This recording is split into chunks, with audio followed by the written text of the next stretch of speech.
An alien warrior, left for dead after losing her legs. Only a human Marine refused to leave her. The acrid stench of plasma burns and scorched earth filled Marine Sergeant Edward Kane's nostrils as he picked his way through the battlefield's aftermath. Bodies of both human and Syreen warriors littered the ground, a testament to the ferocity of the morning's engagement. His combat boots crunched over crystallized sand, transformed to glass by energy weapon discharge. Mess, he muttered, checking his rifle's charge. The indicator showed 43%. Not great, but enough to get him back to friendly lines if he could find them. The rest of his squad was gone, their biosignatures winking out one by one during the chaotic retreat. Now he moved alone through the alien world's rust-colored dunes, guided only by his suit's compromised nav system and pure stubborn instinct. A weak groan caught his attention. Edward spun, weapon raised, scanning for the source. There, behind a twisted piece of wreckage that might once have been a hover tank. He approached cautiously, years of combat experience keeping him alert for traps. What he found stopped him cold. A female Syreen warrior lay sprawled in the sand. Her pale green skin made even more ethereal by blood loss. Her combat suit, a form-fitting black affair that left little to the imagination, was torn and charred. But what drew his attention was the devastating injury below her knees. Both legs ended in cauterized stumps, likely from a plasma mine. Well, he breathed. Her gray-white hair was matted with blood and grime, but her face remained striking even in agony. As he watched, her eyes fluttered open, revealing irises the color of Arctic ice. She saw him and immediately tried to reach for a weapon that wasn't there. The movement sent fresh pain across her features. "Easy," Edward said, keeping his rifle lowered but ready. "I'm not here to hurt you." She spat something in her native, tongue that his translator rendered as particularly creative profanity. Despite himself, he grinned. "Quite a mouth on you for someone in your position." "Kill me or leave, human," she growled in accented standard. "I need no pity from your kind." Edward studied her for a long moment. By all rights, he should put her out of her misery or just walk away. She was the enemy. Her people had started this war. Protocol was clear about engaging with captured Syreen. They were too dangerous to risk close contact. But something made him hesitate. Maybe it was the fierce pride still burning in those ice-blue eyes, or maybe he was just tired of leaving bodies behind. "What's your name?" he asked instead. She stared at him like he'd grown a second head. "What?" "Your name." "I'm Edward Kane. Seems only polite if I'm about to save your life." "You're insane," she said flatly. "I am Nira Valor, warrior of the 3rd Blade Cohort, and you cannot save me. My people have already retreated. They know I am lost." Edward shrugged off his pack and began pulling out medical supplies. "Good thing I'm not your people, then." "The blood loss has clearly affected your mind," Nira said, but he noticed she made no move to stop him as he prepared a trauma kit. "Why would you help me?" "Because I can," he replied simply. "And because I'm starting to think this war is stupid enough without adding one more corpse to the pile." As he worked to stabilize her injuries, Edward couldn't shake the feeling that this moment, this choice would change everything. He just didn't know how yet. Edward carried Nira through the crimson dusk, her slight form cradled against his chest, his combat suit servos softly compensating for the extra weight. The Syreen warrior had finally passed out from exhaustion and blood loss, though the emergency medical nanites he'd administered were keeping her stable. "Just hold on," he muttered, more to himself than to his unconscious charge. His suit's sensors had detected a structure ahead, some kind of ancient ruins partially buried in the sand, perfect for laying low until he could figure out their next move. The ruins turned out to be the remains of a pre-war research station, its angular architecture half swallowed by centuries of wind-blown sand. Edward picked his way carefully through, a partially collapsed entrance scanning for threats. Finding none, he gently laid Nira down on a relatively clean section of floor. The interior was surprisingly intact, with emergency lighting still functioning on minimal power. Ancient research equipment lined the walls, covered in a thick layer of dust. Whatever the scientists had been studying here, they left in a hurry, When the war broke out, Edward set up a temporary camp, laying out thermal blankets and setting up portable heaters to ward off the desert world's bitter night chill. He was just finishing when Nira stirred, her ice-blue eyes fluttering open. She started, trying to push herself up. "Easy there, warrior princess," Edward said, moving to steady her. "We're safer now. Found an old research station." She glared at him but allowed him to help her sit up. "I told you to leave me." "Yeah, well, I've never been great at following orders, especially the stupid ones." He handed her a canteen. "Drink. You lost a lot of blood." Nira accepted the water with surprising grace, taking careful sips. "You are either the bravest or most foolish human I've ever encountered." "I get that a lot." Edward grinned. "How are you feeling?" "Like I stepped on a plasma mine." Her attempt at dry humor surprised a laugh out of him. "The pain is manageable. Now your medicine." "Nanites?" she confirmed. "They're stabilizing you and preventing infection." "Military grade." She nodded, then looked down at her truncated legs with a grimace. "I am crippled.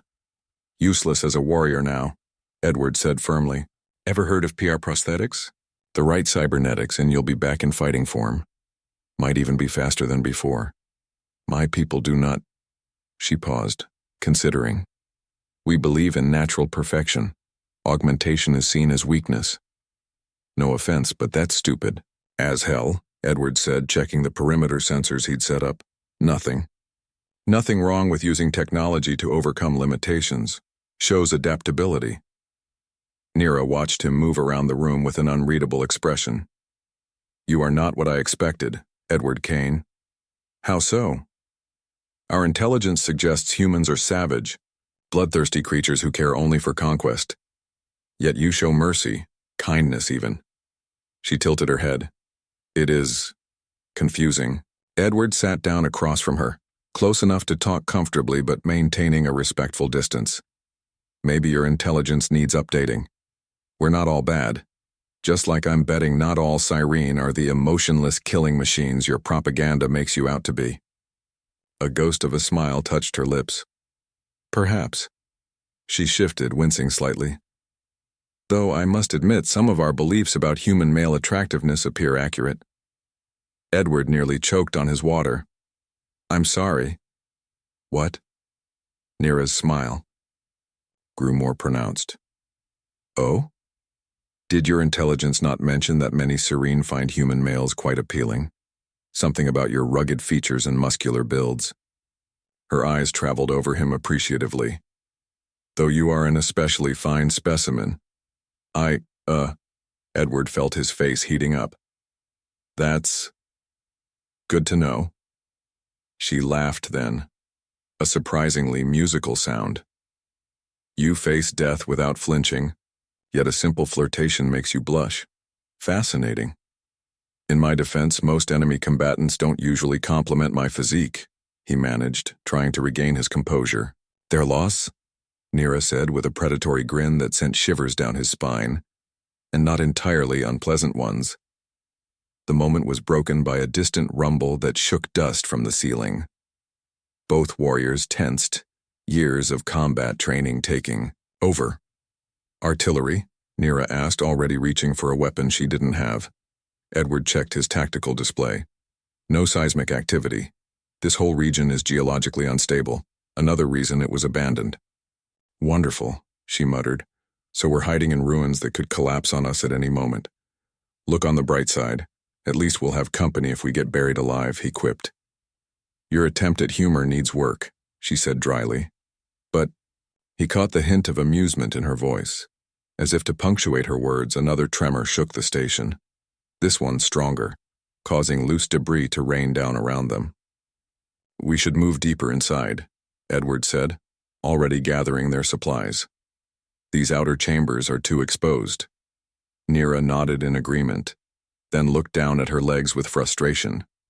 Without a word, Edward moved to her side and scooped her up again. This time she wrapped her arms around his neck without protest.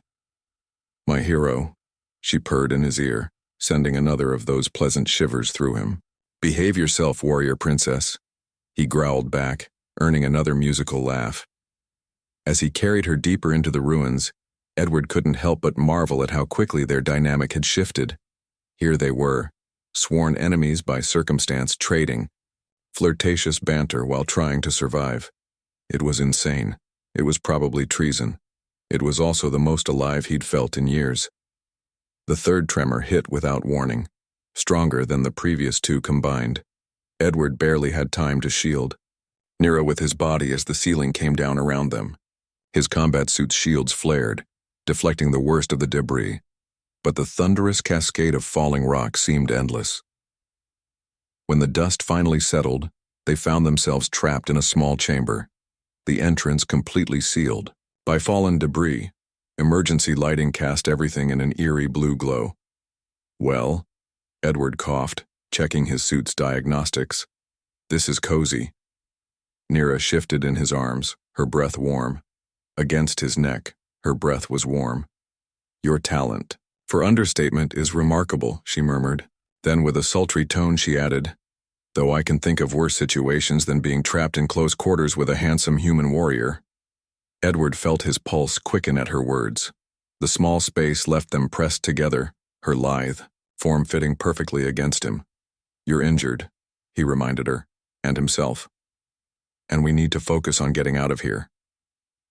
"My injuries are stable thanks to your nanites," she countered, trailing a finger along his jawline. "And my people have different views on how to handle stressful situations." "Is that right?" he managed, trying to maintain his composure as she nuzzled against his neck. "We believe life should be embraced fully, especially in moments of danger." Her ice-blue eyes met his, filled with heat. "You've shown me such kindness, Edward Kane. Let me show you how my people express gratitude." "Nira." He breathed her name, fighting a losing battle against his growing desire. "This isn't what? Proper?" She laughed softly. "We're enemies trapped together in ruins on a forgotten world. I think we're well past proper, don't you?" Before he could respond, his suit's sensors blared a warning. "Oxygen levels dropping," he announced, reluctantly pulling back. "The cave-in must have damaged the station's atmospheric systems." Nira's expression turned serious. "How long?" 2 hours of breathable air, maybe less." He scanned the chamber. "There has to be another way out.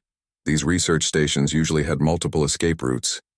"Then we should find it quickly," she said, all business now despite their intimate position. "Unless you want our first kiss to be our last." Edward couldn't help but grin. "Already planning to kiss me, are you?" "Oh, I'm planning far more than that, my brave human," she purred. "But first, survival." He set her down carefully and began examining the walls with his suit's sensors. "There," he said, pointing. "Behind that panel. I'm reading a maintenance shaft." Working together, they managed to pry the panel loose, revealing a narrow tunnel. Edward's suit lights illuminated smooth metal walls disappearing into darkness. "It's going to be a tight fit," he warned. "I don't mind tight," Nira replied, with a wicked smile. "Though you'll have to carry me again, unless you'd prefer to drag me by my hair. Don't tempt me, warrior princess." He scooped her up, trying to ignore how perfectly she molded against him. "Ready?" "Always," she whispered in his ear, sending another shiver down his spine. The maintenance shaft was indeed cramped, forcing Edward to crawl on his elbows with Nira clinging to his back. Her occasional, helpful adjustments of position were definitely not making it easier to concentrate. "You're doing this on purpose," he growled after a particularly distracting shift. "Of course," she admitted shamelessly. "Consider it motivation to move faster. The sooner we find safety, the sooner we can explore other activities." "You're going to be the death of me." "Oh no, Edward Kane," she whispered, her lips close to by his ear. "I have much more interesting plans for you than death." The shaft seemed endless, twisting through the station's infrastructure. Edward's suit sensors showed they were moving gradually upward, which he hoped meant they were heading toward the surface. The air was getting thinner, making each breath more precious. "Tell me," Nira said after a while, her voice thoughtful. "Why did you really save me?" The truth this time. Edward was quiet for a moment, considering. Honestly, I'm tired of this war. Tired of seeing good people die for stupid reasons. When I found you, I saw a chance to do something different, something that mattered. And now, knowing what it's cost you? No regrets, he said firmly. Though I admit, the company's better than I expected. She laughed softly. You continue to surprise me, human. Most of my people would consider your mercy a weakness. Yet, there is such strength in your compassion. Her voice turned husky. It's incredibly attractive. Everything's about attraction with you, isn't it? Life is too short for hesitation, she said simply, especially in war. When we desire something or someone, we act on it. It's one of the many things your people misunderstand about us. And what else do we misunderstand?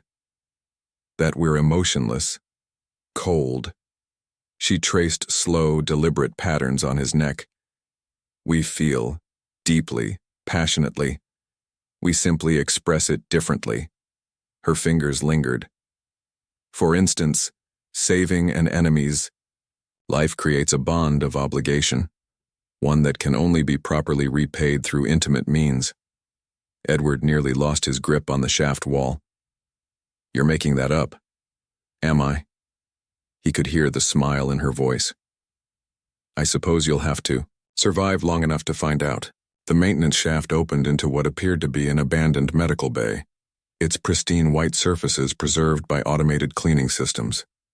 Edward helped Naira onto one of the diagnostic beds, his suit sensors confirming the room's air was safe to breathe. This is quite the find, he said, removing his helmet and examining the advanced medical equipment. Military-grade cybernetics lab, must have been for emergency battlefield repairs. Naira watched him with intense interest as he worked. You know how to use this equipment? Combat medic training, he confirmed, activating a diagnostic scanner. Plus, I've helped install prosthetics before. The neural interface is tricky, but these systems are pretty standardized. And you would do this for me? Her voice held a mix of wonder and something deeper. Despite your people's laws against sharing technology? Edward met her gaze steadily. I made a choice when I saved you. No point doing it halfway. She reached out, catching his hand. My brave, foolish, human, she murmured. Come here. He allowed her to pull him closer, his breath catching at the heat in her ice-blue eyes.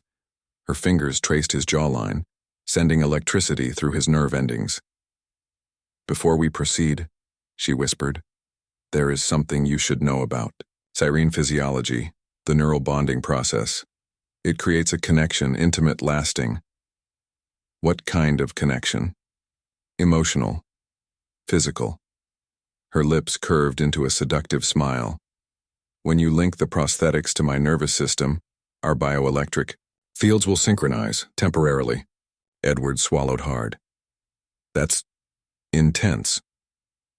Indeed. Her fingers tightened around his. Many of my people consider it a form of marriage. She pulled him even closer, her voice a sultry whisper. Are you prepared for such a bond, Edward Kane? Instead of answering, he kissed her. The contact was electric, sending waves of pleasure through both of them. When they finally parted, both were breathing heavily. I'll take that as a yes, Naira purred. The next few hours were a dance of technical precision and growing anticipation. Edward carefully calibrated the cybernetic limbs, sleek constructs of advanced alloys that would grant Naira even greater speed and strength than before. Each neural connection sparked new sensations between them, building an intimacy that transcended physical touch. Almost done, Edward said, his voice husky with both concentration and desire. Final calibration. Sequence. Naira gasped as the prosthetics came fully online, her new legs responding to her thoughts as naturally as her original ones. The neural feedback loop between them intensified, sharing every sensation. By the stars, she breathed. I can feel everything you feel, your desire, your passion, your... She hesitated. Love? He finished quietly. Yeah. That too. She pulled him down into another searing kiss, their shared sensations creating a feedback loop of pleasure. What followed was a celebration of life, passion, and the unexpected bond between two souls who should have been enemies. Hours later, they lay tangled together on the medical bed, their connection humming contentedly between them. Naira traced lazy patterns on Edward's chest while he played with her, now clean, silver-white hair. "My people have a legend," she said softly, "about warriors from beyond the stars who would bring change to our rigid ways." Edward grinned. "Never thought it would be a stubborn human who refused to leave you to die?" "Precisely." She propped herself up on one elbow, testing her new legs with obvious pleasure. "Though I must admit," she mused, "the legend failed to mention how skilled these warriors would be at various activities." "Happy to exceed expectations," Edward chuckled, then grew serious. "What happens now?" Naira smiled mysteriously. "Now, we change everything. This bond between us, it's proof that our peoples aren't meant to be enemies, that something greater is possible. Your people won't see it that way," he said grimly. "Neither will mine. Then we'll make them see." Her ice-blue eyes gleamed with determination. "Together." "Together?" he echoed. After all, she was carrying rather convincing proof that humans and Syreen were more compatible than anyone had suspected. Edward froze. Are you sure?" "The medical scanner confirmed it during the neural integration," she said, touching her abdomen wonderingly. "Apparently our species are more compatible than either side realized." Her expression softened. "She will be the first of her kind, a bridge between worlds." Edward's breath caught. Syreen can sense their offspring's gender immediately after conception," she teased. "Another fact your intelligence missed." Her gaze turned mischievous. "Still certain about your choice to save me?" Edward pulled her close, marveling at how perfectly she fit against him. "Best decision I ever made." The facility's alarm system blared to life, shattering their peaceful moment. Edward was on his feet instantly, checking the security feeds while Naira tested her new legs, moving with fluid grace that made his breath catch despite the situation. "Multiple contacts," he reported. 2 squads, 1 human, 1 Syreen. They must have detected the power surge from the medical equipment. "Perfect timing," Naira said dryly, retrieving a plasma rifle from the medical bay's emergency weapons locker. Her new cybernetic legs hummed softly as she moved. Nothing like family to crash the honeymoon. Through their neural link, Edward felt her determination, tinged with worry, not for herself, but for their unborn daughter. He sent back waves of reassurance, marveling at how natural their connection felt. "The maintenance shaft is still our best bet," he said, checking his own weapons. "If we can reach the surface, they'll hunt us across the wasteland," Naira finished. "No, we make our stand here. Show them what we are. Together." She moved to his side, her enhanced reflexes making her movements almost predatory. The black combat suit, now repaired by medical nanites, highlighted every curve. Even in danger, she managed to make his pulse race. "Besides," she purred, pressing against him, "I rather like the idea of fighting at my mate's side. It's very stimulating." "You're insatiable," he growled, pulling her into a quick, fierce kiss. "Only for you, my brave human." Her eyes sparkled with mischief and passion. "Now shall we give our unwanted guests a proper welcome?" They set up their defenses quickly, using the medical bay's layout to their advantage. Edward rigged the entrance with sonic stunners while Naira programmed the medical scanners to track life signs. Through their link, they moved in perfect synchronization, anticipating each other's needs. The first squad, human Marines, breached the outer door, exactly as Edward predicted. Their point man went down to Naira's precise shot, stunned but alive. "Hold fire," Edward called out. "This is Sergeant Kane, 7th Marines. Stand down." "Kane," a familiar voice responded. "Holy!" We thought you were dead. Fall back, men. He's one of ours. Not exactly, Edward replied, keeping his weapon ready. Situation's complicated.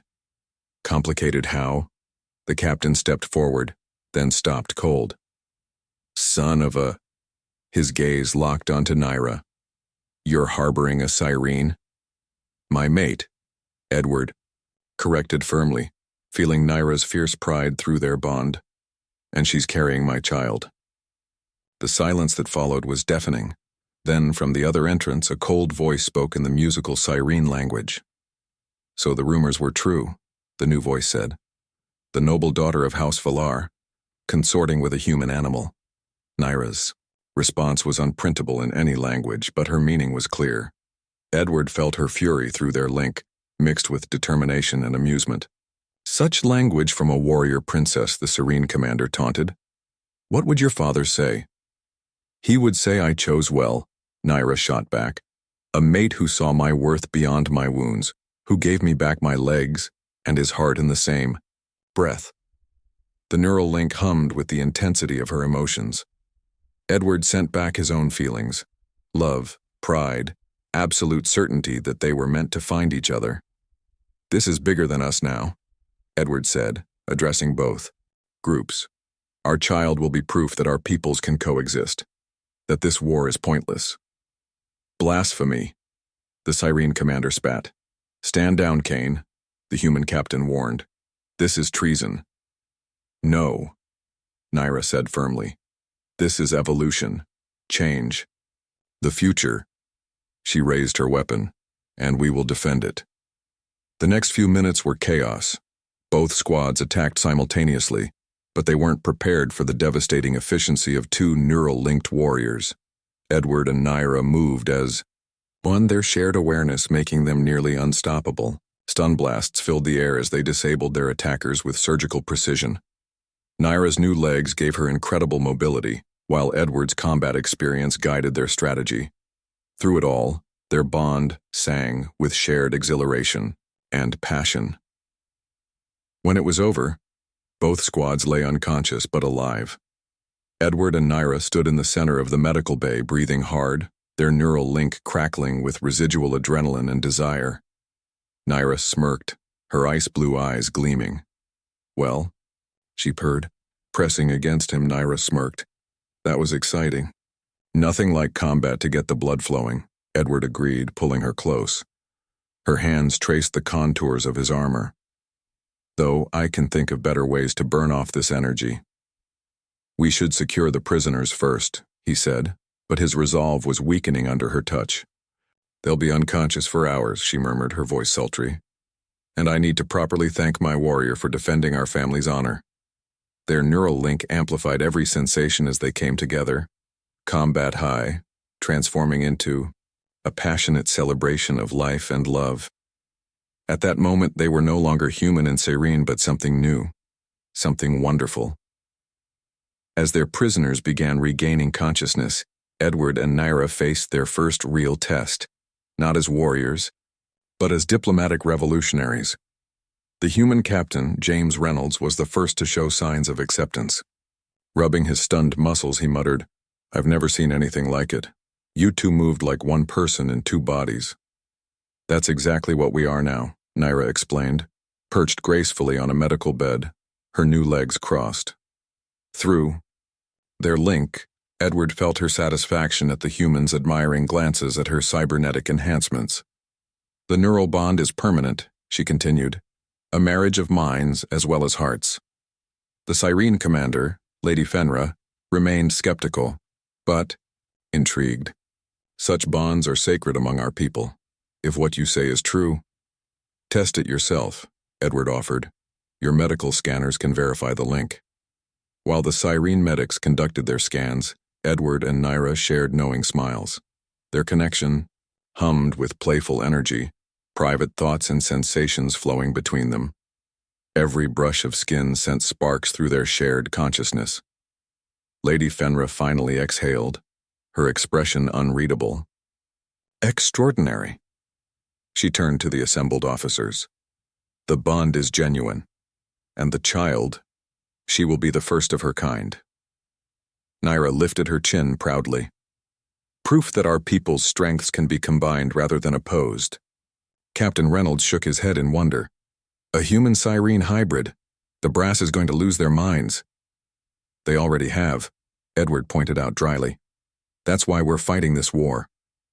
But look at what we've accomplished here, Naira pressed. Technology sharing, biological compatibility, neural synchronization, everything both sides claimed was impossible, because we never tried. Edward felt the warmth of her hand finding his. Through their link, memories flowed. Of their first touch, their first kiss, the surprising joy of discovering how perfectly they fit together. We let fear and prejudice blind us to the possibilities, she murmured.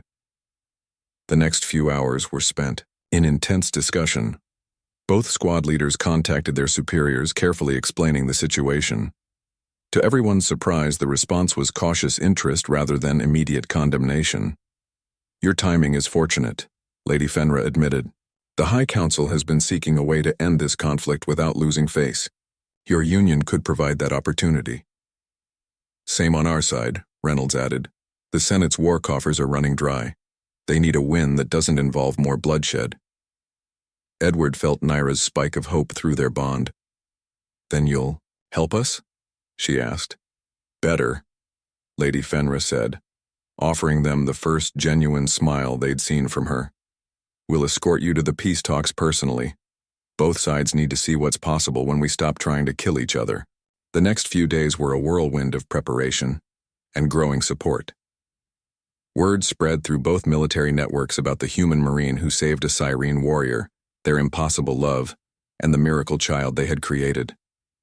Their story became a symbol of hope. Through it all, Edward and Naira's bond deepened.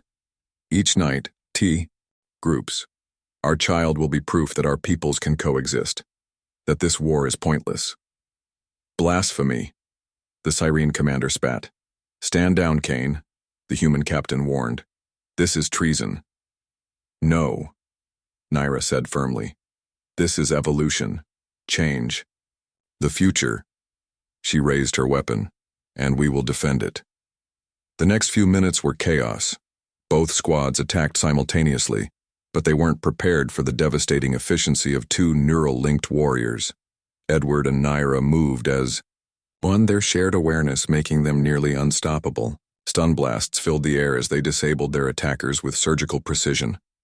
Naira's new legs gave her incredible mobility, while Edward's combat experience guided their strategy.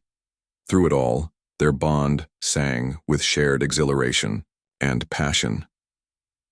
When it was over, both squads lay unconscious but alive. Edward and Naira stood in the center of the medical bay, breathing hard, their neural link crackling with residual adrenaline and desire.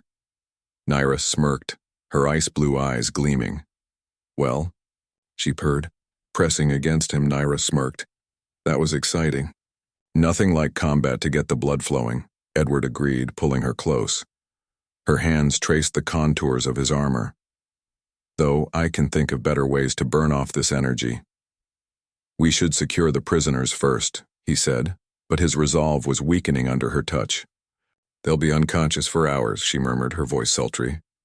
And I need to properly thank my warrior for defending our family's honor. Their neural link amplified every sensation as they came together. Combat high, transforming into a passionate celebration of life and love. At that moment, they were no longer human and Syreen, but something new, something wonderful. As their prisoners began regaining consciousness, Edward and Naira faced their first real test, not as warriors, but as diplomatic revolutionaries.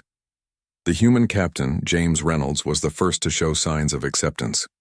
Rubbing his stunned muscles, he muttered, I've never seen anything like it. You two moved like one person in two bodies. That's exactly what we are now, Naira explained, perched gracefully on a medical bed, her new legs crossed. Through their link, Edward felt her satisfaction at the human's admiring glances at her cybernetic enhancements. The neural bond is permanent, she continued, a marriage of minds as well as hearts. The Syreen commander, Lady Fenra, remained skeptical, but intrigued.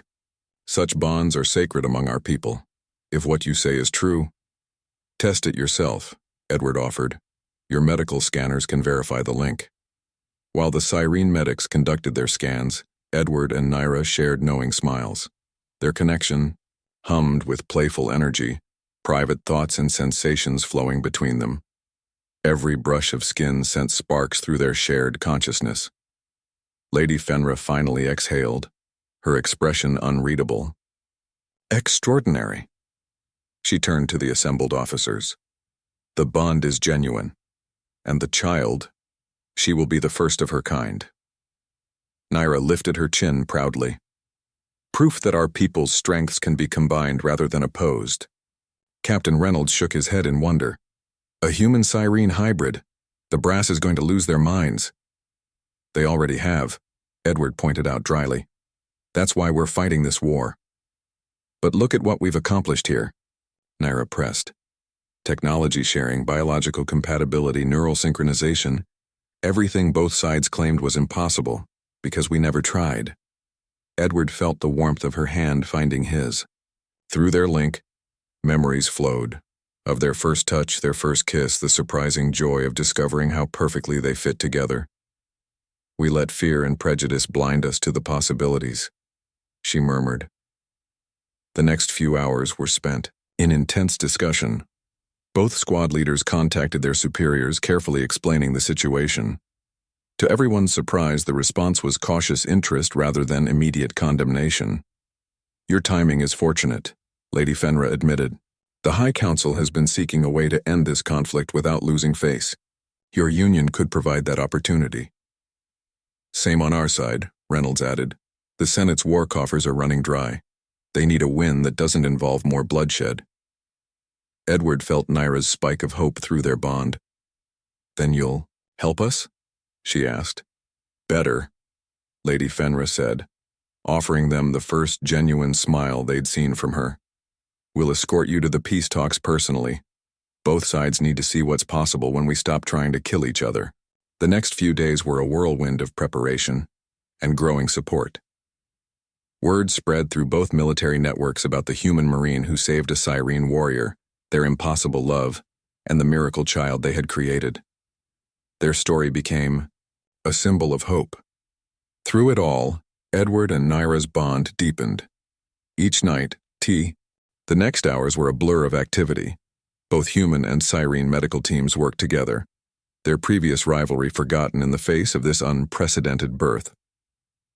Through it all, Edward stayed connected to Naira through their neural link, sharing her pain and excitement. She's strong, Naira gasped between contractions. Like her father. And beautiful, Edward replied, feeling their daughter's consciousness through their bond. Like her mother. The birth itself was remarkable for how unremarkable it was. Despite all predictions of complications, their daughter slipped into the world with ease. Her first cry echoed through the conference chamber where the delegations waited. She was perfect. Pale green skin, like her mother. Human facial features, like her father. Her hair was a striking mix of silver and brown, and her eyes were something entirely new. They shifted, iridescent, between colors neither species had ever seen before, a bridge between worlds. Living promise of what could be. Ice blue and deep brown.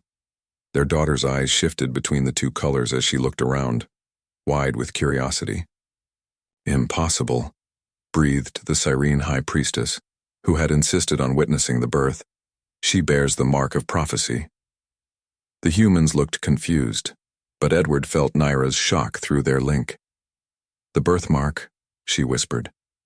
There, clearly visible on their daughter's left shoulder, was a distinctive pattern, one that appeared in both human and Syreen ancient texts, prophesying an age of unity. Edward exhaled.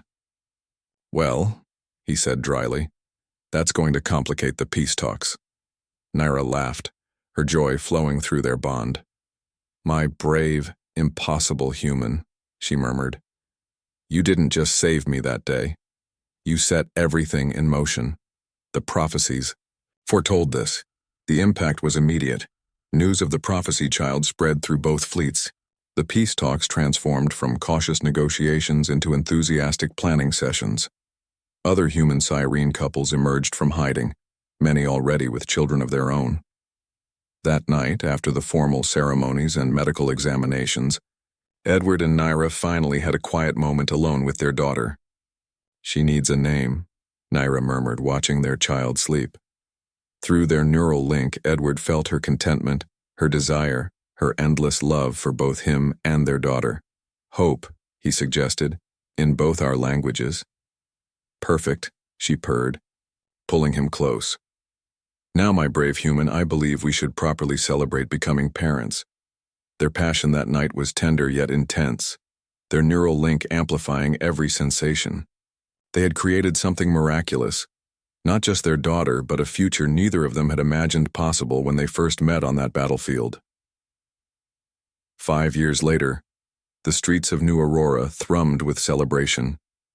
Unity Day had become an annual festival marking the birth of a new era. From their balcony, Edward watched as his daughter Hope danced through the crowd. Her silver-brown hair shimmered in the light of the twin suns. At 5 years old, she already displayed the best traits of both species: human adaptability, Syreen grace. Through their neural link, he felt Naira's approach before her cybernetic legs carried her silently to his side. Even after all these years, she still took his breath away. The black ceremonial combat suit she wore as ambassador of unity hugged her curves perfectly, a reminder of the warrior princess he had fallen in love with. "Admiring the view, my brave human?" she purred, pressing against him. Their bond hummed with familiar desire, deepened by years of shared passion. "Always," he grinned, pulling her close. "Though I'm supposed to be focusing on security for tomorrow's ceremony." "Ah yes, the great Commander Khan's duties." Her fingers traced the new insignia on his uniform. "Still finding excuses to protect me after all these years?" "You hardly need protection anymore," he pointed out, watching her cybernetic legs shift with liquid grace. "Pretty sure you could take down half the security force without breaking a sweat." "Only half?" She raised an eyebrow. "I must be getting soft in my diplomatic role." Their playful banter was interrupted by Hope's return, her excitement practically radiating through their bond. "Mother, Father, Uncle James is here." Now Admiral Reynolds appeared behind her, grinning. "Hope insisted on escorting me up personally. She's getting faster every day." "Like mother, like daughter," Edward said proudly. Through their link, he felt Naira's surge of love for their child. Hope's unique heritage had made her a symbol of the new era. Her ability to shift between human and Syreen characteristics at will had revolutionized their understanding of both species. More importantly, she had her father's compassion and her mother's fierce spirit, perfect traits for the future leader of their integrated society. "The other children are gathering for the Unity Dance," Reynolds said.